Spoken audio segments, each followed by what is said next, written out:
full disclosure, we're going to talk through a lot of the Sashco line. You know, when we do these webinars and live events, we're trying to be a little bit brand agnostic, and we're kind of doing the opposite of that today on my call. I fell into Big Stretch as a brand about 17 years ago now, and I've absolutely loved it. And I had no idea that Sashco made it. I just knew it was Big Stretch, and it was at that time a little bit hard to find. You had to go to a kind of a select hardware store in Austin to get it. None of the big boxes had it, but I knew that this tube of caulk, which at the time was maybe $6 or $7, was much, much better than the other ones. It moved, it stretched, I never got callbacks. Fast forward a couple years and I realized the same company has a bunch of different products. And one of the things I really like about Sashco, unlike a lot of their competitors, is that they do not have the good, better, best. You know, if you go to the home center and you look at another brand, you oftentimes see in the same category, let's say a window and door or a painter's caulk category, you might see a $3, a $6, and a $9 tube, all from the same company. It can get honestly a little confusing. When you buy a less expensive product, there's trade-offs and there's reasons why it's less expensive. So with that being said, Nathan, I want to jump first into the science of some of these and what goes into it. Call it 4 components that make up a sealant, right? So what you talked about first, the acrylic, is the resin. This is basically the sticky stuff, right? Okay. You need something that gives you adhesion so it'll stick to the surface.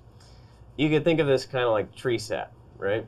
Tree sap is really sticky, but if you were trying to put tree sap on a joint, it would be terrible, right? So you need some sort of carrier, right? Some sort of solvent to thin it down and help make the application smooth, right?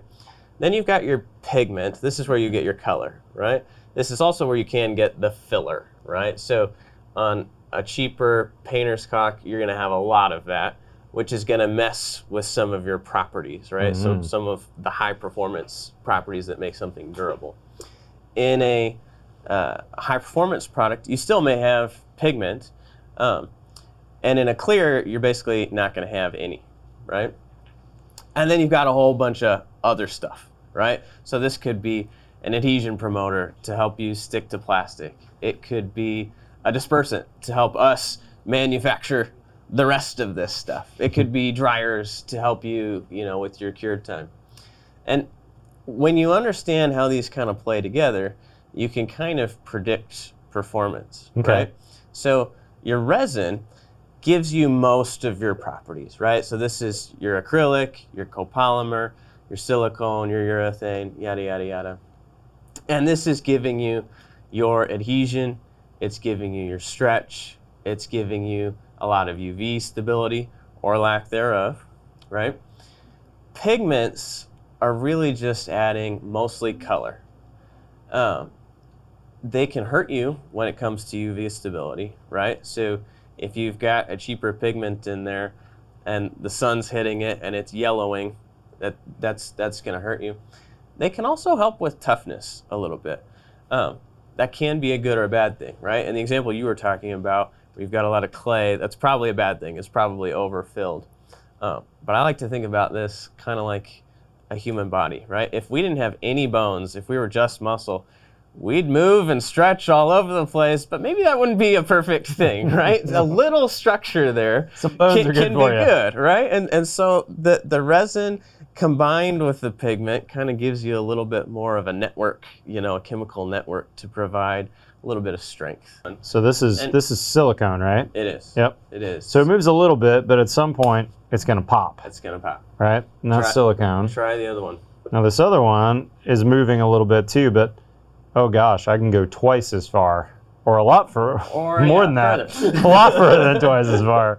That's right. Will it eventually snap on me? You can get it to snap. You'll have to stretch it to about 7 times the length that you started with. Oh my gosh, yeah, look at that. I got it to snap over in Rhode Island, but literally they had it like a finish line banner. Is that right? Running through it, and it was still hard. Yeah. And Now- it comes back together. Is Yeah, I was amazing just thing. gonna That's what say. tripped me out. It kind of comes back to where it was, doesn't it? That's So for instance, this caulk joint right here is going to adhere to the 2 surfaces that you're going to see on the front, but we don't want it to adhere to the back surface.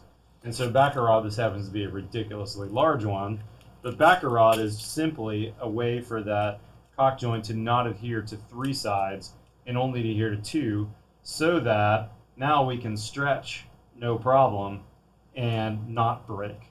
Is that true? That's totally true, right? If you have adhesion on the back there, then when you've got movement in the front of the joint, then it's preventing the sealant from actually moving if you've got adhesion on that 3rd side. So that's the most important reason. I've got one.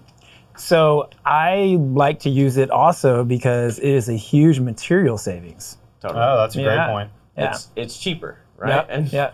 I'm all about that, right? I mean, it can be 2 or 3 times tubes. The tubes If you cheaper. filled that gap with caulking, you'd use a tube of caulk per foot.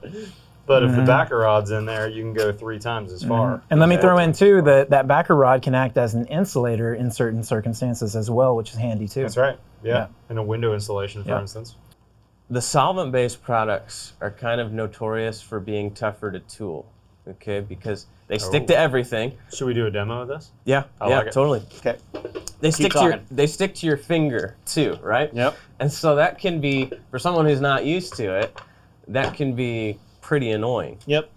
So there's a trick here, which is to use a little bit of clear window cleaner or some mineral spirits or some soapy water to help you run the bead. Okay, so for instance, Lexel, which is a solvent-based caulking, if we were to caulk this joint, let's say on this countertop or the shower or something on the exterior, hopefully y'all can see this in the audience. One thing that's really cool about Lexel is it comes out really, really clear. Very, very clear product. So this would be a great choice for something that you don't want that cloudy, milky silicone. And to tool this, some people might lick their finger, dip it in water. You definitely don't want to dip your finger in mineral spirits because it's terrible for your skin. But I guess in theory you could have a nitrile glove on and dip it. But here's something I learned just recently. Any of the glass cleaners that are clear and several of the ones that are the foaming, what you'll do is you can spray it and it forms like a little cloud or a little, what am I trying to say? Not cloud, but like a little foaminess. Dip your finger in that, and now when I tool this, it doesn't stick to my finger as I tool it down. I made too fat of a joint. That's a better joint right there. So now try a little bit without that. Okay, so just to now I've got just a dry finger. I'm just wiping it off. It's dry. Now if I was to grab that, look, it's grabbing all over my finger. Yeah, I'm pretty confident that once you go Lexel, you'll never go back. That was my experience. I mean, have you used it a lot? I have, yeah. And I used to use the silicone all the time, and we were doing a lot of white-on-white stuff in bathrooms, and it didn't show up the silicone at first with that ambering, but over time it did, and it looked unsightly, and we ended up having to remove a bunch, and I learned that lesson the hard way. So this is cool. So this is basically Big Stretch with no pigment in it. Okay. You add your pigment. So we're talking about painting, and in this kit, we give you a couple fun things here, right? So you get your caulk cartridge. Mm-hmm. And that's just like a clear Big Stretch, basically, right? Basically, okay. Right? And we give you a plunger. So you actually take whatever paint you're using, you pull it in here, put it in the tube, give it a good shake, and then we make this pretty thin, right? Because if it was the normal thickness of a caulk, you'd never get a good shake on it, right? So we give you a thickener. I'm picturing the Shake Weight commercial in my mind. That's right. There you go. And you put that in, give it another good shake, and you'll get a perfect match to any water-based paint that you're using. That's pretty cool. And they have a sample here of a couple of these, which is pretty cool. So for instance, red walls with red caulking, and you can see the caulk joint. Hopefully you can zoom in and see that tightly on there. They also could tint it with a metallic paint. So if you did a countertop or a metallic wall paint, you could tint it to match. And one other cool thing you could do is if you had a stain, let's say a stained cabinet, and instead of using clear, you could actually use that same stain, put it in your exact color, and have this kind of light brown tint to match your light brown cabinetry, let's say, if you were doing shaker doors.